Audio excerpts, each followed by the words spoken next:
Let's get into the video of the Pookie producer Riyashibu presents written and directed by S.E. Arun Kumar Chiyan Vikrami Veeradheera Suran Part 2 teaser analysis.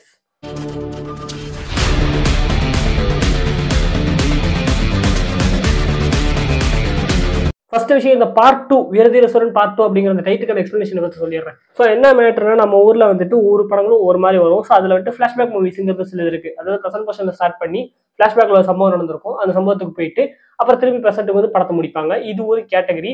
இந்த மாதிரி படங்கள் நிறைய இருக்கு. இந்த மாதிரி படங்கள் வந்துட்டு அப்படி இருக்கும்போது சில கதைகள் ரொம்ப ஸ்டோரி ஜாஸ்தியா இருக்கும்போது பார்ட் 2 பார்ட் 1 மாத்துவாங்க. அப்படி மற்ற படம் தான் பாகுபலி. ஸோ அந்த படத்துல பாத்தீங்கன்னா ப்ரெசென்ட் பர்சன் எல்லாமே வந்துட்டு பார்ட் 1லயும் பாஸ்ட் போர்ஷன்ஸ் எல்லாத்தையுமே வந்துட்டு பார்ட் 2லயும் மாத்தி அந்த மாதிரி வச்சிருப்பாங்க. அண்ட் பார்ட் 2ஓட இல்ல கிளைமேக்ஸ்ல திரும்பி பிரசன்ட்டுக்கு வந்து முடிச்சு விட்டுருப்பாங்க. இது ஒரு கேட்டகரி. சில மூவிஸ் வந்துட்டு லீனியர் ஸ்டோரியில போவாங்க. ஸோ இப்போ இந்த பாகுபலி பாத்தீங்கன்னா பிரசன்ட் ஸ்டார்ட் பண்ணி பாஸ்ட் போய் பிரசன்ட் வருது. இந்த மாதிரி சிலது லீனியராகவே போவாங்க. ஸோ பாஸ்ட்ல இருந்து ஸ்டார்ட் ஆகி ஸ்ட்ரெயிட்டா இப்படியே போவாங்க. அந்த மாதிரி சில படங்களுமே இருக்கு. அது புஷ்பா மாதிரி படங்கள். ஸோ பார்ட் 1ல ஸோ அந்த கரெக்டான ஒரு ஸ்டோரி இங்க இருந்து ஸ்டார்ட் ஆகுதுன்னு சொல்லி ஒரு இடத்துல போய் முடிச்சு பார்ட் 2ல திரும்ப அங்கிருந்து இன்னொரு இடத்துல கொண்டு போய் அடுத்த ஸ்டோரியை காட்டுவாங்க. இது வந்துட்டு லீனியரா போகும். இந்த ஒரு டைப் இருக்கு. இந்த வீரதீர சூரனை பொறுத்தவரை என்ன மேட்டர் அப்படின்னா, இப்ப நீங்க பார்க்க போற இந்த பார்ட் 2ல வந்துட்டு பிரசன்ட் போர்ஷன்ஸ் இருக்க போகுது அண்ட் பார்ட் 1ல பாஸ்ட் போர்ஷன்ஸ் இருக்க போகுது. ஸோ இதுல என்ன ஒரு ட்விஸ்ட் அப்படின்னா, இந்த பார்ட் 2ஓட படம் வந்துட்டு இத்தோட முடிஞ்சிடும். ஸோ இதுல எந்த ஒரு லீடுமே இருக்காது. ஏன்னா இது ஆப்வியஸா பார்ட் 2 எண்டிங் ஸ்டோரி. ஸோ இங்க பிரசன்ட்ல தான் காட்ட போறாங்க.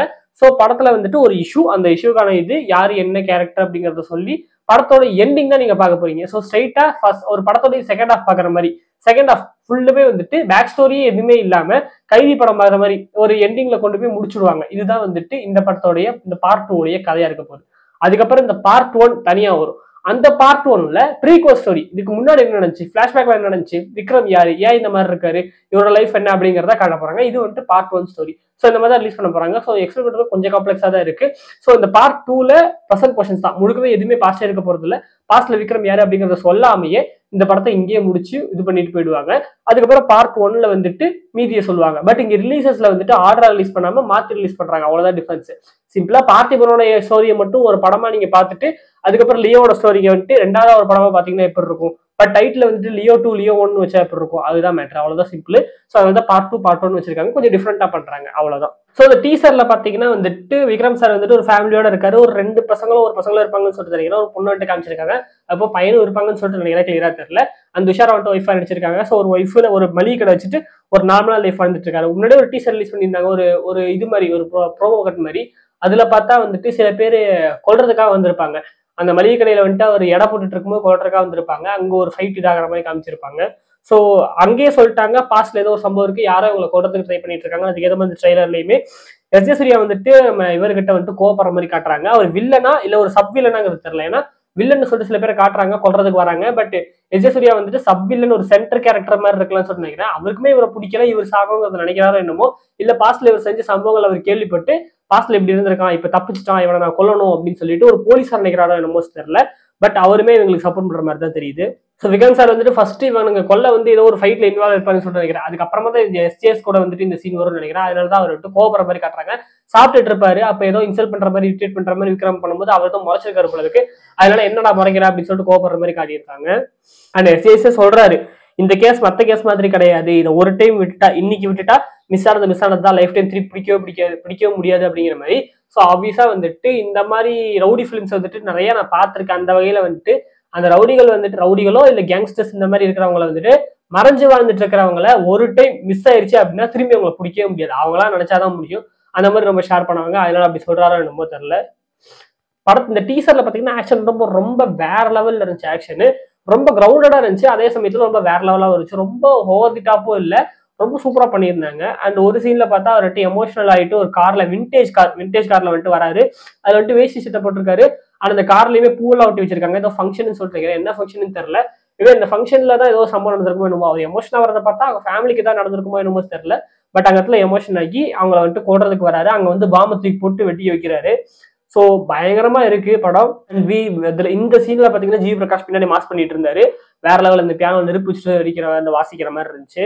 அண்ட் சோசியல் மீடியா சொல்ற விஷயம் என்னன்னா, அருள் சியான் விக்ரம் வந்துட்டு திரும்பி வந்துட்டாரு. அருள் படம், மஜா, இந்த சாமி, இந்த படங்கள்ல வந்துட்டு அவரோட கொடுத்த அந்த ஸ்கிரீன் பிரசன்ஸ் இதுல வருது அப்படின்னு சொல்றாங்க. முக்கியமா ஒரு சீன்ல பார்த்தா வேணாம் என்ன விட்டுரு அப்படின்னு சொல்ற அந்த சீன் வந்துட்டு வேணாம் விட்டுரு அப்படிங்கறது நான் சொல்லும் போது ரொம்ப நார்மலா இருக்கு.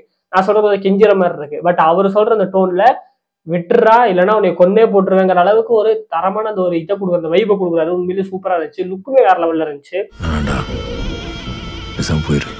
அண்ட் ஒரு ஃபேமிலி படம், பட் அதுக்குள்ள பயங்கரமான ஆக்ஷன் இருக்குங்கிறது தெரியுது. ஓவர்தான் இதுல வந்துட்டு ஒரு நைட் சீக்வன்ஸ் மட்டும்தான் இருக்கு. இது ஒன் நைட் ஸ்டோரியா அப்படின்னு வச்சேன், பட் அப்படி இருக்க வாய்ப்பு இல்லை. ஏன்னா ஒரு இந்த சீன்ல பார்த்தா இந்த எண்டிங்ல பார்த்தா அவர் வந்துட்டு வேஷ்டி சட்டை போட்டுருக்காரு, கார்ல வராரு, ஒரு ஃபங்க்ஷன் நடக்கிற மாதிரி காட்டுறாங்க. பட் இன்னொரு சீன்ல பார்த்தா அவர் வந்துட்டு மளிகை கடையில் சாதாரணமா இருக்கிற மாதிரி காட்டுறாங்க. ஸோ ஒரு 1 வீக் ஆர் 2 வீக் நடக்கிற மாதிரி இருக்கலாம் சொல்லிக்கிறேன்.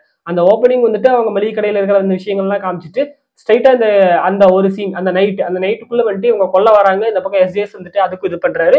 அதுக்கப்புறம் என்ன நினைச்சு அப்படிங்கறத மொத்தமா சொல்லிக்கிறேன். ஒரு 2 வீக்ஸ்க்குள்ள நடக்கிற மாதிரி சிம்பிளான ஸ்டோரின்னு சொல்லிட்டு நினைக்கிறேன்.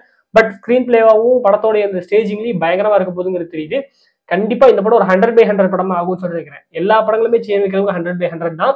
பட் ஃபேன்ஸ் சியான் விக்ரமோட ஃபேன்ஸ் வந்துட்டு ஒரு டிஃப்ரெண்டான பிரீட்ஸ். அவங்க வந்துட்டு சியான் விக்ரமோடைய அந்த திறமைக்கு அதை இன்னமும் ஒரு படம் வரல அப்படிங்கறத சொல்லிட்டு தான் இருக்காங்க.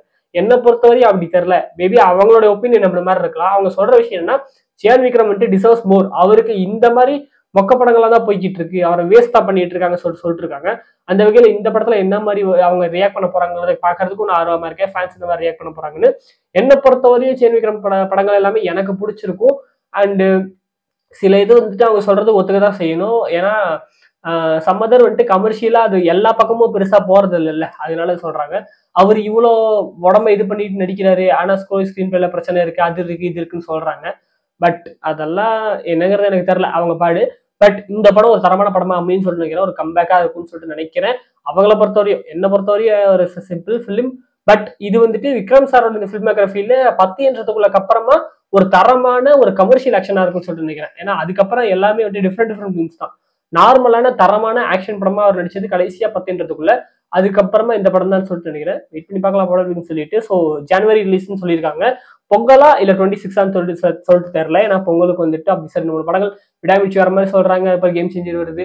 இவங்க பொங்கலுக்கு வரணும், இல்லைன்னா 26 வரணும். எப்போ வராங்க சொல்லிட்டு வெயிட் பண்ணி பார்க்கலாம். ஸோ நீங்க இந்த டீசர் பார்த்துட்டீங்களா? உங்களோட ஒப்பீனியன் எனக்கு மட்டும் சொல்லுங்க. ஸோ உங்களை பார்க்கறதுக்கு மிஸ்டர் மஸ்தா சைனிங் ஆஃப் சினிமா வகைரா குட் பை சொல்லி.